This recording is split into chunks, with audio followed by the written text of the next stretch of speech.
नमस्कार दोस्तों, आप देख रहे हैं पीआरपी किसान स्टोरीज। तो आपको हमारी कहानी कैसी लगती है कमेंट बॉक्स में कमेंट करके जरूर बताइए। धन्यवाद। रात भर की मूसलाधार बारिश के बाद देवपुर गांव पर कड़कड़ाती ठंड का कहर टूट पड़ा था। इसी ठंड में सुखीलाल जंगल से लकड़ियों का भारी गट्ठर उठाए गांव की ओर लौट रहा था, क्योंकि आज अगर लकड़ी नहीं बिकी तो चूल्हा नहीं जलेगा। गांव के बीच खड़े पुराने बरगद के नीचे ठंड से कांपते हुए हरिराम काका बैठे थे। उनके घर का अलाव बुझ चुका था और पेंशन इतनी नहीं कि महंगी लकड़ियां खरीद सकें। ओ सुखीलाल, जरा इधर तो आ बेटा। किधर भागा जा रहा है इस ठंड में? राम राम दागा, बस घर जा रहा था। बड़ी मुश्किल से ये लकड़ियां मिली हैं। अरे बेटा, ये सारा गट्ठर अपने ही घर ले जाएगा क्या? जरा 2-4 मोटी लकड़ियां दे दे। ठंड इतनी पड़ रही है कि हाथ पांव सुन्न हो गए हैं। थोड़ी आंच जल जाए तो जान में जान आ जाए बेटा। काका, रात भर की उस मूसलाधार बारिश में सब भीग गल गया था। गांव के पास तो एक सूखी लकड़ी तक नहीं मिली। मजबूरी में जंगल के और भीतर उतरना पड़ा। कीचड़ में फिसलते संभलते जैसे तैसे पहुंचा, तब जाकर थोड़ी बहुत सूखी टहनियां मिल पाईं। समझ रहा हूं बेटा। बता, क्या लेगा इन लकड़ियों का? पूरा गट्ठर 20 रुपए का है काका। अब आप ही बताओ, इसमें से कितनी दूं? 20 रुपए? अरे बेटा, इतनी तो मेरी पेंशन भी नहीं आती। चलिए, आप पुराने आदमी हैं, 15 रुपए दे दीजिए। पूरा गट्ठर का 10 रुपए ले ले। बस सामने वाली 2 मोटी लकड़ियां दे दे। काका, लकड़ी नहीं, अपनी जान बेच रहा हूँ। 12 रुपए दे दीजिए। इससे कम मत कराइए, मेरे भी घर परिवार है। इतना कम कराओगे तो मेरा घर कैसे चलेगा काका? ठीक है बेटा, तेरी मेहनत का मान रखता हूँ। ला, दे दे। मोटी मोटी लकड़ियां देना। सुखीलाल ने हरिराम काका की कुटिया के आंगन में लकड़ियों का भारी गट्ठर रख दिया और फिर अपने घर की ओर चल पड़ा। आसमान जो सुबह खुला खुला सा लग रहा था, फिर से मटमैला होने लगा। हे भगवान, ये हवा है या मौत का बुलावा? सवेरे तो लगा था कि धूप खिलेगी, पर ये तो आसमान फिर से काला पड़ने लगा। इस तूफानी हवा में गांव तक का रास्ता तय करना पहाड़ चढ़ने जैसा लग रहा है। अगर इस ठंड ने मुझे पकड़ लिया तो हफ्तों बिस्तर पकड़ लूंगा। हे भगवान, बस आज सही सलामत घर पहुंचा दो। रास्ते में कोई मुसीबत ना आए। बस एक बार घर की चौखट दिख जाए, फिर चाहे जितनी बारिश हो। हे भगवान, ये कैसा प्रलय ढा रहे हो? रात भर तो बादलों ने चैन लेने नहीं दिया और अब ये बर्फीली हवा जैसे कलेजा चीर देगी। जाने कहाँ फंस गए होंगे वो। बोल के गए थे कि लकड़ियां लेकर जल्दी लौट आएंगे, पर इस कड़ाके की ठंड में तो हाथ पांव भी काम नहीं करते। वो बस घर आ जाएं। उसकी आंखें बार बार उसी रास्ते पर जाकर टिक जाती थीं, जहां से सुखीलाल आने वाला था। आखिरकार सुखीलाल ने अपने घर के आंगन में कदम रखा। जैसे ही कावेरी ने उसे देखा, उसकी जान में जान आई, लेकिन चिंता, गुस्से और डांट के रूप में बाहर निकली। आ गए आप। हे भगवान, मैं तो कब से राह देख रही थी। कितनी देर लगा दी। बस कावेरी बच गया समझो। रास्ते में ऐसी हवा थी कि लगा आज तो घर नहीं पहुंच पाऊंगा। देखिए तो सही, आपकी क्या हालत हो गई है। मैं आपसे 1000 बार कहती हूँ कि इतना बाहर रहना ठीक नहीं है, पर आप मेरी बात सुनते ही कहाँ हैं। ऐसी जिद अच्छी नहीं है। शाम होने से पहले घर लौट आया कीजिए। अरे, वो हरिराम काका मिल गए थे बरगद के नीचे। उन्हीं से मोलभाव करने में देर हो गई। कुछ पैसे मिल गए, अब कल का इंतजाम हो जाएगा। और कुछ बची लकड़ियां अपने लिए भी ले आया। पैसे बाद में देखेंगे। अगर बीमारी ने पकड़ लिया तो इन पैसों से ज्यादा हकीम ले जाएगा। चलिए, अब ज्यादा बहस मत कीजिए, जल्दी से जाइए और हाथ मुंह धोकर साफ कपड़े पहन लीजिए। मैंने चूल्हे पर पानी गर्म किया है। हाँ भाग्यवान, बस अभी आया। दोबारा बिना बताए इतनी देर की तो मैं खुद आपको ढूंढने जंगल निकल जाऊंगी, बता दे रही हूँ। सुखीलाल हाथ मुंह धोकर खाने बैठ जाता है। सच में कावेरी, आज अगर तूने ये गरम खाना और आग न दी होती तो मेरी हड्डियां जम जाती। कल अगर जरा भी आसमान साफ हुआ तो हमें हाथ पांव मारकर बहुत सारी सूखी लकड़ियां जमा करनी होंगी, ताकि बेच भी लूं और घर के लिए लकड़ियां बचा पाऊं। यही तो मैं कह रही हूँ। इस साल की ठंड तो जान लेकर मानेगी। अभी तो ये शुरुआत है। बादल जैसे छाए हुए हैं, लगता है कभी भी फिर से बारिश शुरू हो सकती है। हाँ, मौसम का कोई भरोसा नहीं। हमें कल परसों में ही ढेर सारी सूखी लकड़ियां जमा करनी होंगी। अगर एक बार फिर भारी बारिश हुई तो जंगल में सूखी लकड़ी का एक तिनका नहीं मिलेगा। सही कह रहे हो। घर के चूल्हे के लिए तो चाहिए ही, साथ में कुछ ज्यादा लकड़ियां बटोरनी होंगी घर के गुजर बसर के लिए, और उन्हें बेचना भी तो है। वही तो सोच रहा हूँ, पर गांव की हालत देख रही हो, इतनी कड़ाके की ठंड बढ़ गई है कि अब सूरज ढलते ही सन्नाटा पसर जाता है। कोई घर से बाहर पैर निकालने की हिम्मत नहीं कर रहा। सुखीलाल और कावेरी खाना खाकर सो जाते हैं। गांव के लोग चारों तरफ से आग को घेर कर बैठे थे। अरे भाई लंपट, जरा 2-4 सूखी टहनियां और डाल दे इसमें। ये पछुआ हवा तो जैसे कलेजा बाहर खींच ले रही है। रात भर की बारिश ने बदन का खून भी पानी कर दिया है। जो थोड़ी बहुत सूखी टहनियां और छिलके बटोर कर लाए थे वो तो सब जल गए हैं। अब तो बस ये राख और धुआं बचा है। बाहर तूफानी हवा अब सीटी जैसी आवाज निकाल रही थी। गांव की गलियों में सन्नाटा इतना गहरा था कि सिर्फ पेड़ों के झूमने की आवाज आ रही थी।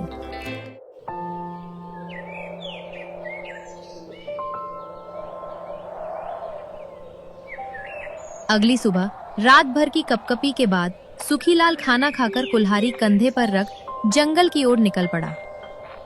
रास्ते में गांव के मोड़ पर चाय की दुकान थी।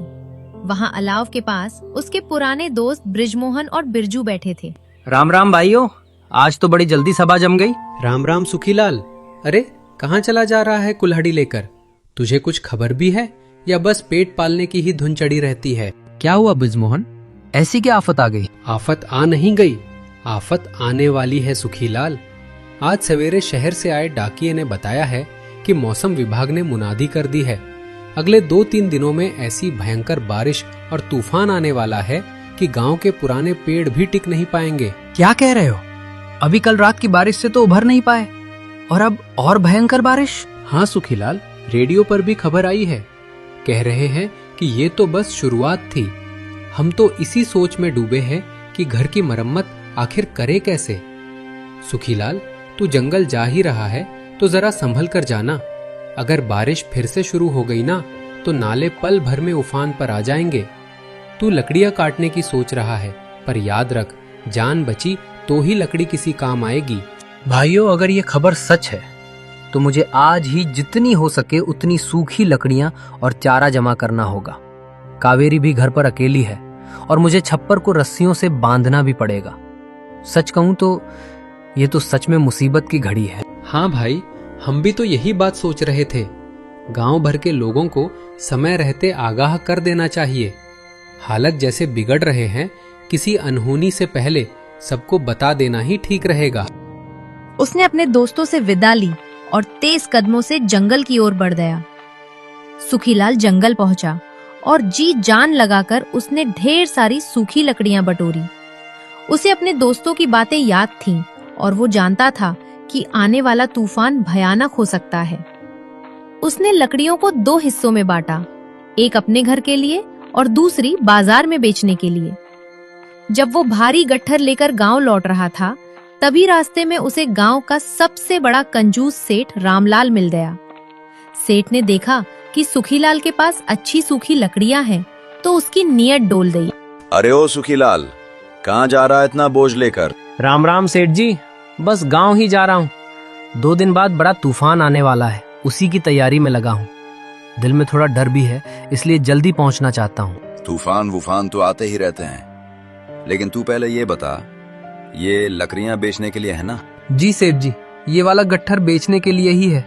आप तो जानते हैं मौसम कितना खराब हो गया है और जंगल में सूखी लकड़ी मिलना अब कितना मुश्किल हो गया है।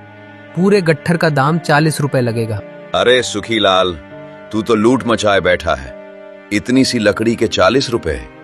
अरे ये तो जंगल की मुफ्त की चीज है। देख, मैं तुझे 15 रुपया ही दूंगा और इतना भी बहुत है तेरे लिए। 15 सेठ जी, मजाक मत कीजिए। इस कड़कती ठंड में तो मेरी हड्डियां तक बोल रही हैं। ये लकड़ियां इकट्ठा करने में कितनी मुश्किल हुई है और तूफान आने के बाद तो ये सोने के भाव बिकेंगी।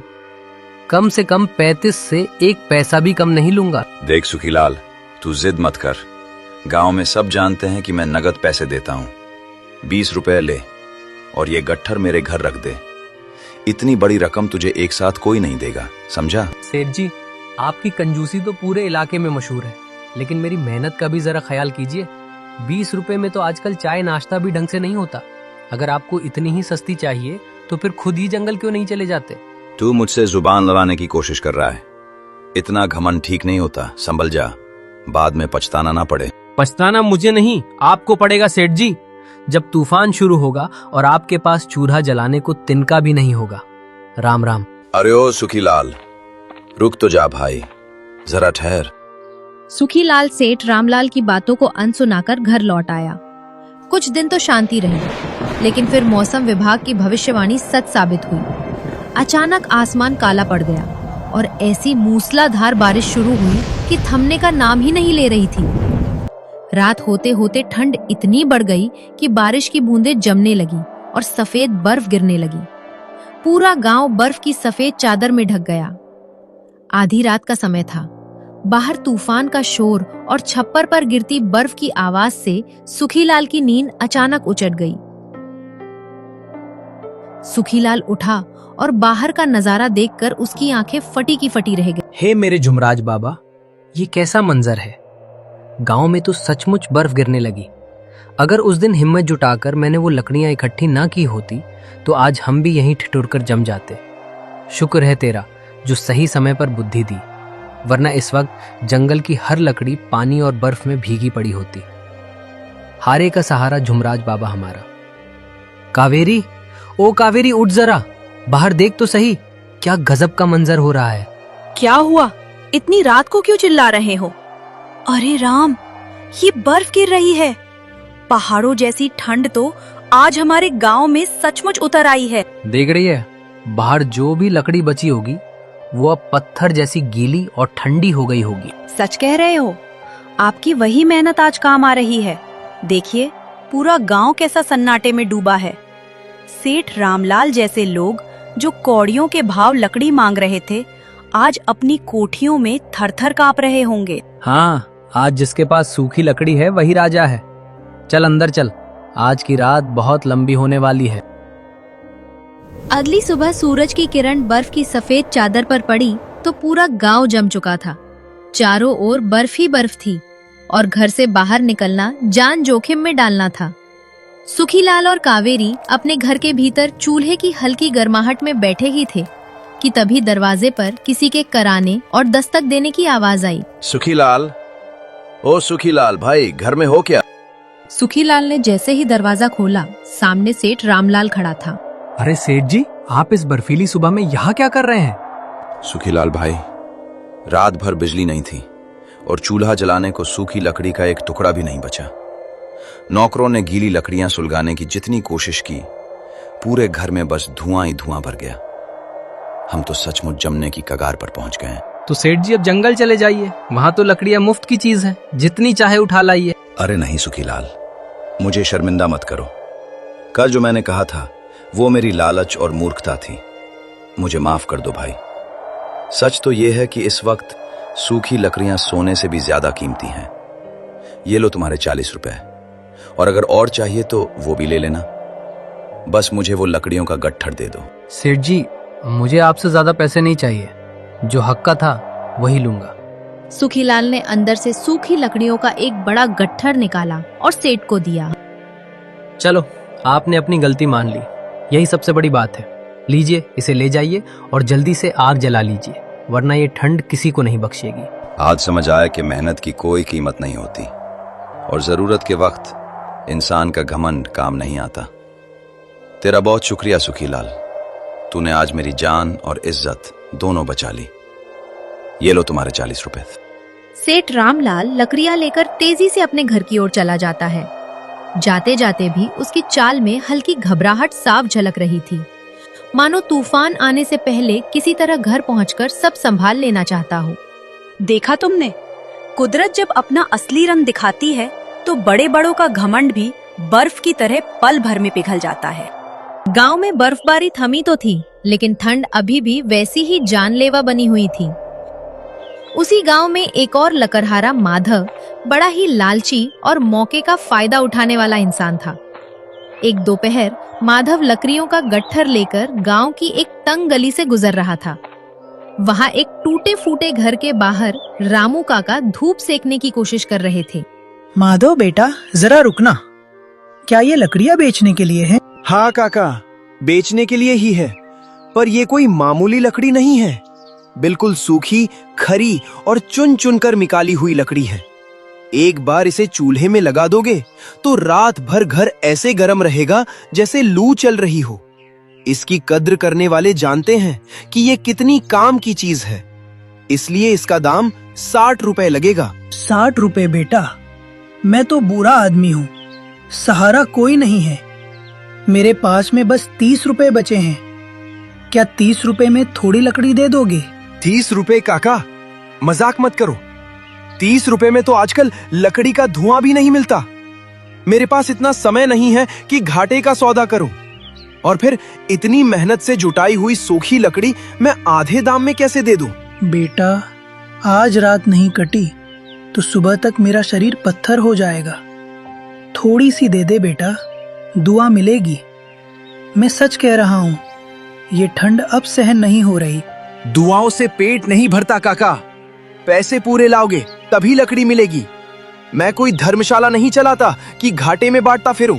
माधव बिना पीछे मुड़े वहां से चल दिया। रामू काका की आंखों में आंसू आ गए। माधव के जाने के बाद वहां से सुखीलाल गुजरा। वो अपनी सूखी लकड़ियों का आखिरी छोटा सा गट्ठर लेकर घर की ओर जा रहा था। काका की हालत देख वो तुरंत उनके पास दौड़ा। काका, ये क्या हाल बना रखा है? आप यहाँ बाहर इस बर्फीली हवा में क्यों बैठे हैं? बेटा सुखीलाल, माधव से लकड़ी मांगी थी, पर उसने पैसे कम होने पर मना कर दिया। अब लगता है आज की रात आखिरी है। काका, आप चिंता मत करो, ये रही लकड़ियाँ और ये आज ही जलेंगी। पर बेटा, इसके पैसे मेरे पास तो सिर्फ 30 रुपए हैं। काका, पैसे रहने दीजिए, इंसानियत से बड़ा कोई पैसा नहीं होता। आप बस हाथ सेकिए। तभी गली के मोड़ पर माधव वापस लौटता हुआ दिखा। अरे सुखीलाल, तू यहाँ क्या कर रहा है? माधव भाई, ये देखो, तुम्हारा गट्ठर अभी भी तुम्हारे कंधे पर है। जानते हो क्यों? क्योंकि गांव वाले गरीब हो सकते हैं पर बेवकूफ नहीं। सब तेरी वजह से हुआ है। तूने सस्ते में लकड़ियां बेचकर मेरा धंधा चौपट कर दिया। धंधा नहीं माधव, मैंने तो सिर्फ धर्म निभाया है। देख, अब आसमान फिर काला हो रहा है। तेरी लकड़ियां भारी और सूखी तो है, पर अगर अगले 1 घंटे में नहीं बिकी तो फिर से बारिश होगी और तेरा ये सारा लकड़ियां कीचड़ बन जाएगा। फिर कोई फूटी कौड़ी भी नहीं देगा। सोच ले भाई, मौके हाथ से निकलते देर नहीं लगती, और ठंड में लोग जरूरत को देखते हैं, लालच को नहीं। रात की भयंकर बर्फबारी के बाद जंगल का हाल बुरा था। सुखीलाल ने सुबह उठकर देखा कि घर में लकड़ियां कम होने लगी हैं। वो कुल्हाड़ी उठाकर कावेरी के पास गया। कावेरी, घर की लकड़ियां खत्म होने को है और बाहर सब भीग चुका है। मैं जंगल जा रहा हूँ, कुछ खाने को बांध दे। पता नहीं आज कितनी दूर जाना पड़े। कावेरी ने प्यार से रोटियों और अचार की एक पोटली बनाई और सुखीलाल को थमा दी। ये लीजिए जी, और शाम को जल्दी आइए। सुखीलाल कुल्हाड़ी कंधे पर रख जंगल की ओर चल पड़ा। हर तरफ नमी थी। सूखी लकड़ी की तलाश में वो जंगल के गहरे हिस्से तक पहुंच गया। वहां उसने देखा कि एक बूढ़ा बाबा पेड़ के नीचे बैठा था। जैसे ही सुखीलाल पास पहुंचा, बूढ़ा बाबा ने अपनी आंखें खोली। चेहरे पर तेज था, पर वे बहुत थके हुए लग रहे थे। बेटा, क्या तुम्हारे पास कुछ खाने को होगा? मैं कई दिनों से भूखा हूँ। सुखीलाल का दिल पसीज गया। उसने कावेरी की दी हुई खाने की पोटली बूढ़ा बाबा के सामने रख दी। बाबा, ये साधारण भोजन है, पर मेरी पत्नी ने बड़े प्रेम से बनाया है। आप इसे ग्रहण करें। बूढ़ा बाबा ने बड़े चाव से भोजन किया। भोजन के बाद उनके चेहरे पर अलौकिक मुस्कान आई। बेटा, तू बड़ा दयालु है। खुद भूखा रहकर तूने मुझे खिला दिया। बता, इस घने और गीले जंगल में क्या ढूंढ रहा है? बाबा, गांव में कड़ाके की ठंड है। मैं सूखी लकड़ियां लेने आया था, पर भारी बारिश और बर्फ ने सब भिगो दिया है। समझ नहीं आ रहा कि घर का चूल्हा कैसे जलेगा और गांव वालों की मदद कैसे करूंगा। ले बेटा, ये तेरी दया का फल है। ये जादुई वृक्ष के बीज हैं। इन्हें अपने घर के सामने लगा देना।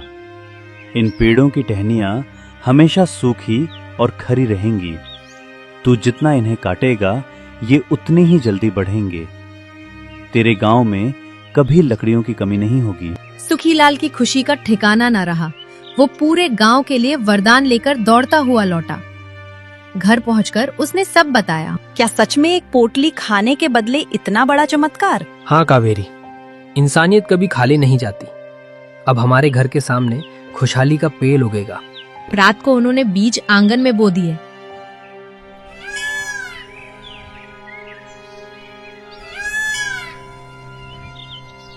सुबह सूरज की किरण पड़ी तो सुखीलाल की नींद खुली। वो बाहर देखकर चीख पड़ा। कावेरी कावेरी, जल्दी बाहर आ, देख ये क्या हो गया। कावेरी बाहर आई और दंग रह गई। जहाँ कल खाली जमीन थी, वहाँ अब एक विशाल हरा भरा मजबूत पेड़ खड़ा था। हे भगवान, ये तो कमाल है। रात भर में इतना बड़ा पेड़। इसकी टहनियां देखो, ऐसी जैसे किसी ने सुखाकर टांग दी हो। कावेरी, वो बाबा सच कह गए थे। हमारे आंगन में सूखी लकड़ियों का खजाना उग गया है। सचमुच भगवान गरीबों की सुनता है। अब न हमारा चूल्हा बुझेगा, न हमारे गांव का। लगता है जैसे ऊपर वाले ने हम सबकी तकलीफें देख ली हों और ये पेड़ हमारी दुहाई का जवाब बनकर उगा हो। धन्यवाद बूढ़ा बाबा, आप साक्षात भगवान बनकर आए। आपने पूरे गांव को जमने से बचा लिया। आपकी ये दया और आशीर्वाद हम सब के लिए किसी वरदान से कम नहीं है। हम जीवन भर आपका ये उपकार नहीं भूल पाएंगे। सुखीलाल ने पेड़ से लकड़ियां काटी और गट्ठर बनाकर गांव की ओर निकल पड़ा। गांव वाले उसकी ईमानदारी और दया देखकर खुश हो गए। पूरे गांव में खुशहाली छा गई।